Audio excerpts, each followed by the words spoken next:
Muy bien, como clase primera vamos a empezar con la introducción al estudio de mecanismos.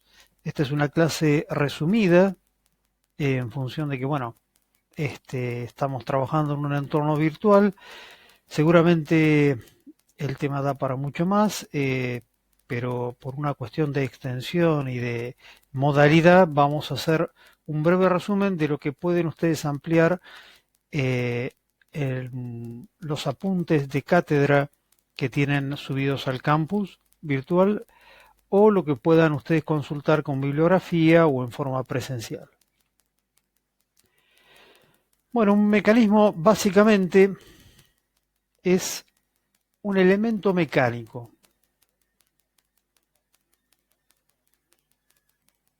Lo que vemos entonces como ejemplo de mecanismo muy interesante desde el punto de vista aeronáutico es un tren de aterrizaje. Pero en principio podría ser cualquier cosa que constituya un par cinemático que implica un movimiento y cumpla alguna funcionalidad. Entonces, no hay una división clara entre lo que es una máquina y un mecanismo, pero hay algo que sí podemos usar como criterio para distinguirlas. Una máquina, por lo general, necesita una fuente de energía para funcionar y a su vez puede producir energía o transformar energía. En cambio, el mecanismo se puede considerar como una parte de una máquina. Es una serie de piezas que están unidas, que cumplen un movimiento, pueden transmitir potencia, pueden entregar o recibir energía, pero el conjunto de mecanismos vamos a llamarlo máquina, con la capacidad que tiene una máquina de tener que recibir algún trabajo y a su vez aportar algún trabajo. Entonces, dentro de lo que es el mecanismo como parte de una máquina, distinguimos tres cosas que son fundamentales. Un eslabón. El eslabón entonces es el cuerpo rígido que al menos tiene dos nodos, o sea, dos extremos, y cumple una función dentro del mecanismo. Es parte de la cadena cinemática. Una junta es que cuando ya constituye el eslabón, digamos, yo tengo más de un eslabón, tengo que unirlos a través de un punto, un nodo, yo establezco una junta o par cinemático. ¿Qué es una junta o par cinemático? La unión de dos eslabones.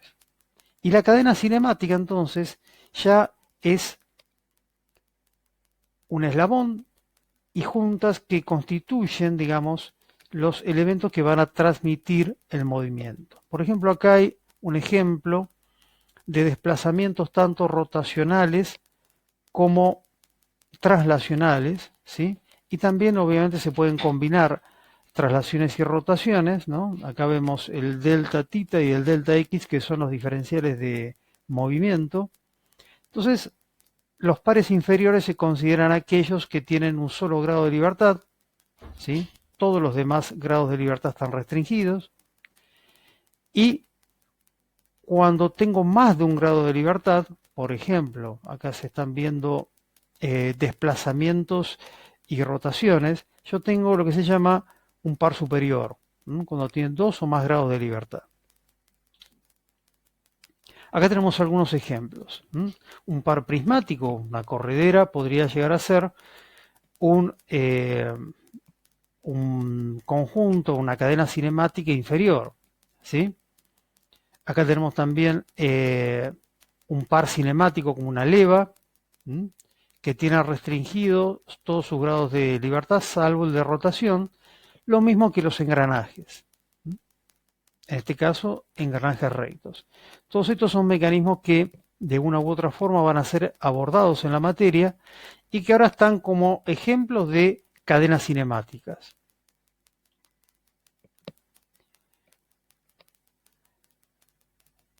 Lo que vemos acá son las ecuaciones que me definen los grados de libertad de un mecanismo.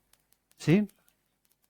Los grados de libertad entonces están, digamos, definidos a través de la ecuación de Grubeler, como un cálculo sencillo, ¿sí? Donde yo pongo en la ecuación los números de eslabones, o sea, los componentes y luego los números de juntas.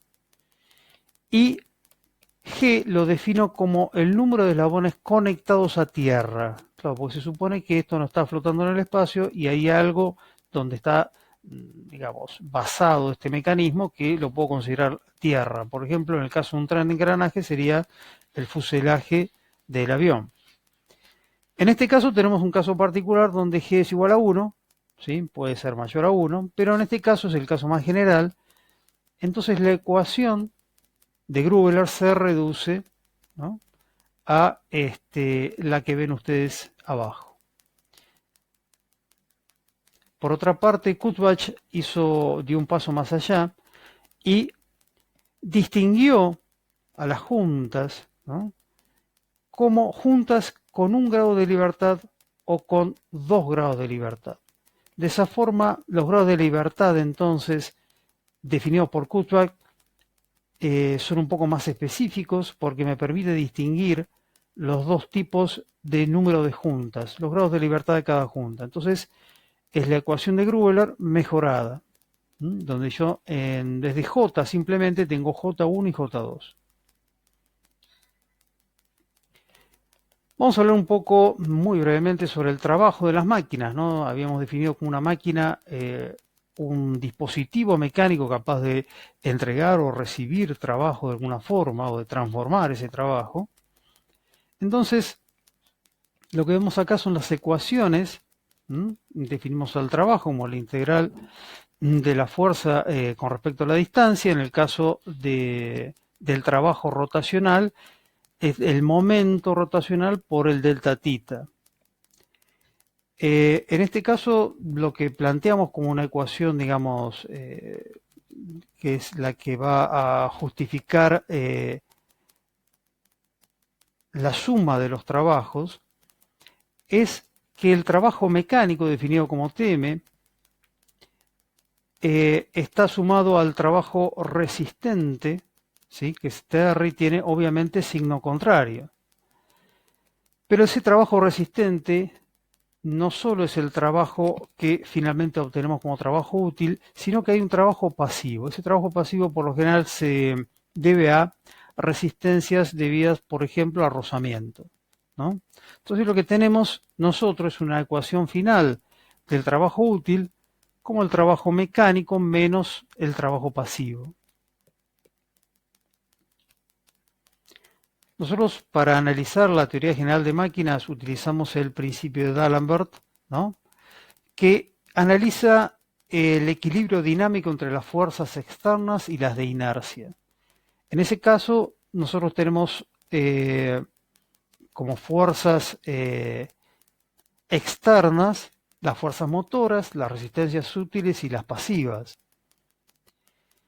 Y las internas son, por lo general, las que derivan de las reacciones de inercia, o sea, la inercia que tiene que vencer la máquina para ponerse en movimiento, y las aceleraciones propias que produce la máquina.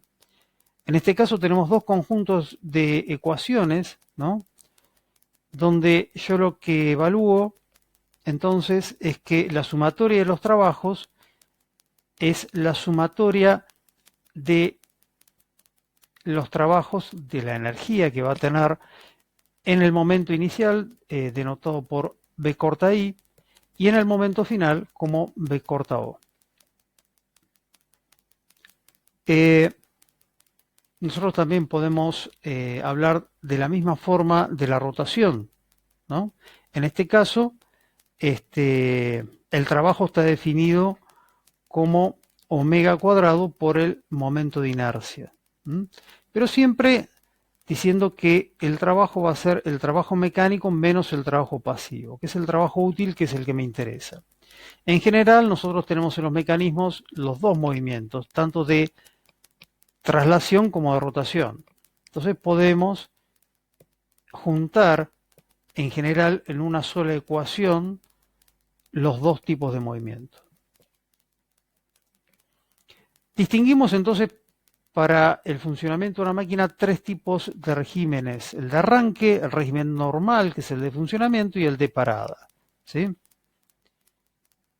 En el régimen de arranque la velocidad inicial es nula, entonces B0 es 0 y la ecuación toma la forma simplemente de que el trabajo mecánico es la suma del trabajo pasivo más el trabajo debido a la velocidad. En régimen normal, el trabajo mecánico es el pasivo, porque se supone que estamos trabajando, y eso no siempre es así, a velocidad constante, un régimen estacionario, digamos.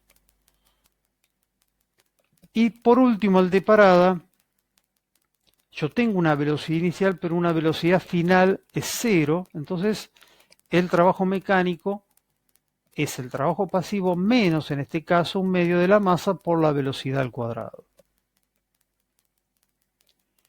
Por último, vamos a ver el tema de rendimiento, como la relación entre el trabajo útil y el trabajo mecánico. El rendimiento es muy importante analizarlo desde el punto de vista de los mecanismos, porque me está indicando si ese mecanismo tiene demasiado trabajo pasivo para ser considerado eficiente. Entonces, esa relación entre el trabajo útil y el trabajo mecánico se llama rendimiento. También se puede analizar como pérdida proporcional, que es la inversa al rendimiento, pero en nuestro caso vamos a analizarlo como rendimiento. Entonces los mecanismos pueden estar conectados en serie o en paralelo.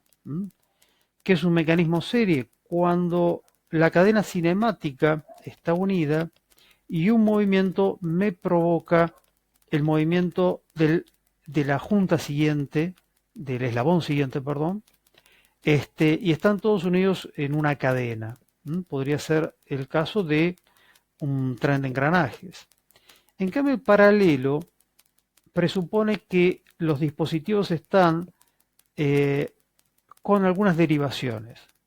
Esas derivaciones pueden ser múltiples, pero en este caso el movimiento de un eslabón puede producir el movimiento de dos o más eslabones. En ese caso, el rendimiento se calcula ya como la sumatoria de los trabajos por los rendimientos parciales dividido el trabajo final. Acá tenemos un ejemplo, por ejemplo, que es muy aeronáutico, que es el tema de una caja de distribución de un helicóptero, ¿no? Donde yo tengo un eje donde entra el movimiento de esta caja y hay una serie de engranajes que están conectados en serie y otros que están conectados en paralelo. Por ejemplo, algunos son cajas auxiliares, otras son cajas frontales y otras son cajas laterales que sirven para distintos propósitos.